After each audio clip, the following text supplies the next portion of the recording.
Filipino pusta ako, hindi mo alam na isang pangalan lang ang makakapagsimula ng giyera sa pinakamadilim na eskinita ng Greystone. Ngayong gabi, si Kaldren ang sasagot sa tawag. Sino ang makakaligtas sa dilim?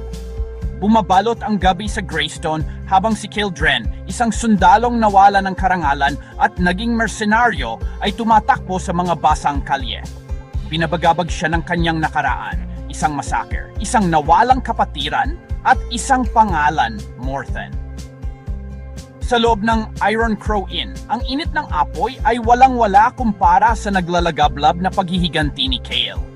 Isang misteryosong babae na nakasuot ng pilak-abo na baluti ang naghihintay, si Kapitan Arya Vale. Minsan na niyang niligtas ang buhay ni Kale. Ngayon, sinundan niya si Morthen sa Forgotten Vale, kung saan binabago ng madilim na mahika ang mga tao upang maging halimaw. Sama-sama, nangako sina Kale at Arya na wakasan ang bangungot.